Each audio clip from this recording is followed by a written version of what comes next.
Okey, kita nak kembali ke kampus bersama dengan Ali Iskandar di Universiti Malaya, dan seperti yang diberitahu tadi, beliau akan berada bersama dengan beberapa pelajar di Kolej Kediaman Pulu untuk melihat bagaimana suasana di sana dalam norma baharu ini. Ali Iskandar, silakan kalau dah bersedia. Bang, kenapa bagi pelan? On you. Okey, terima kasih Hanif Miswan di studio. Kembali kita ke Universiti Malaya untuk lintas langsung apa yang berlaku di sini, dan saya secara spesifiknya kali ini berada di Kolej Kediaman Pertama Universiti Malaya.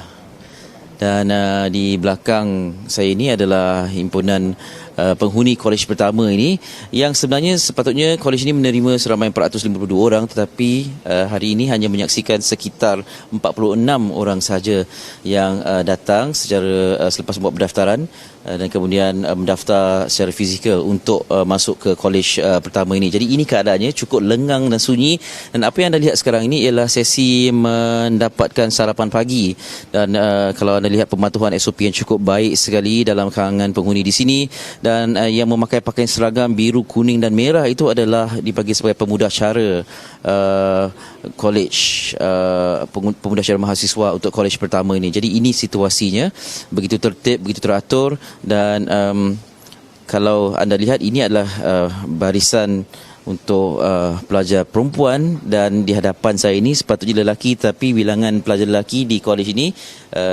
sedikit kurang berbanding dengan pelajar perempuan. Dan beginilah pada setiap pagi mereka telah pun datang, dan difahamkan walaupun penangguhan pendaftaran secara fizikal, pendaftaran akademik ditangguhkan, sesiapa misalnya kata keluarga yang dah pun sampai kemari, pihak kolej masih menerima kehadiran mereka, dan peruntukan makanan dan sebagainya memang ada untuk mereka. Jadi tidak ada masalah, sepanjang beberapa hari ini boleh menerima kehadiran mereka. Okey, kita nak sembang lebih lanjut tentang situasi ini, sebab ini satu suasana yang sangat baharu dengan norma baharu dan sebagainya, dan mereka yang ditugaskan untuk memastikan keadaan berjalan dengan lancar bukan hanya di peringkat kolej tapi di peringkat universiti turut memainkan peranan yang penting. Kita nak tampilkan dua orang ini dipanggil sebagai PM Central ini. Kalau PM College seperti yang berpakaian di belakang sana itu adalah seperti ahli Dewan Undangan Negeri, dan mereka ni adalah seperti ahli parlimen lah ya. Okey, saya perkenalkan seorang demi seorang. Nurul Syamimi Syafuddin. Assalamualaikum. Salam. Dan juga Muhammad Iskandar Hambali Abdul Halim. Khabar Baik, alhamdulillah. kalian adalah antara berapa, 32 orang 32 orang PM Central. Pemudasyara mahasiswa Central. Ya. Okey, apa beza Central dengan kolej ni tugasnya? Seperti mana yang kami selalu jalankan, Pemudasyara Mahasiswa Central ni merupakan pembantu dan orang tengah sebelum menyampaikan tugasan kepada PM College. Okey. So PM College ni dia akan membantu mahasiswa sendiri dalam minggu mahasiswa ni. Maksudnya sepanjang minggu ni lah.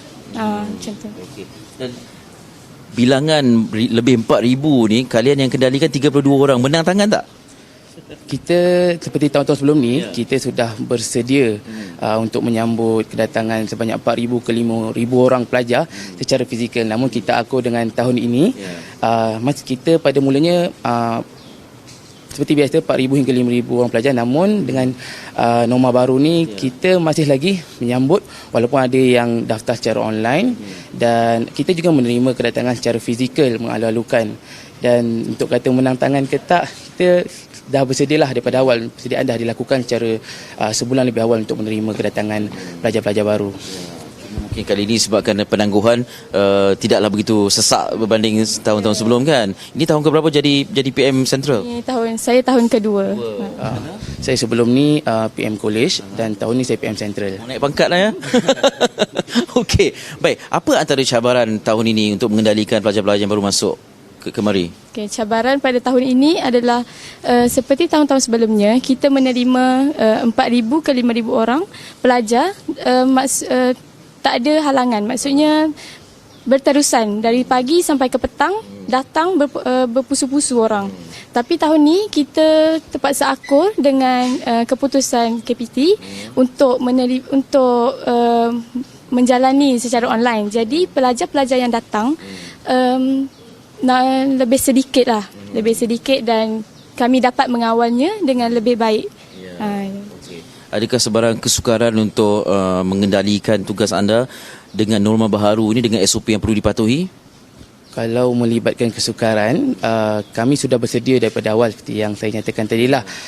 Cumanya dalam norma baru dengan COVID-19 yang masih lagi kita tidak teratur dia punya bilangan dia, kita pun sudah buat persediaan dengan rapi mengikut SOP-SOP yang telah ditetapkan oleh kesihatan, KKM semualah kita ikut, kita follow. Itu dari segi persiapan kalian, dari segi kerjasama diberikan oleh pelajar yang baru masuk dan juga ibu bapa yang menghantar anak-anak mereka.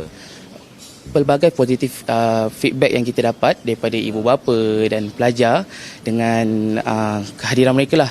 Sebab ada yang menyatakan tidak boleh daftar secara fizikal, akan tetapi kita di Universiti Malaya ni kita masih lagi menerima kehadiran mereka untuk yang dah sampai ke sini untuk mendaftar secara fizikal, dan kebajikan mereka semua kita akan jaminlah oleh pihak Universiti Malaya. Selamat menjalankan tugas kepada kalian berdua, Mimi dan juga Iskandar. Terima kasih banyak sudi bersama kami untuk ditembual. Okey, dan itu antara tugas yang dikendalikan oleh mereka ini. Jadi berhadapan dengan norma baharu ini sangat-sangatlah mencabar, tapi mereka dapat laksanakan.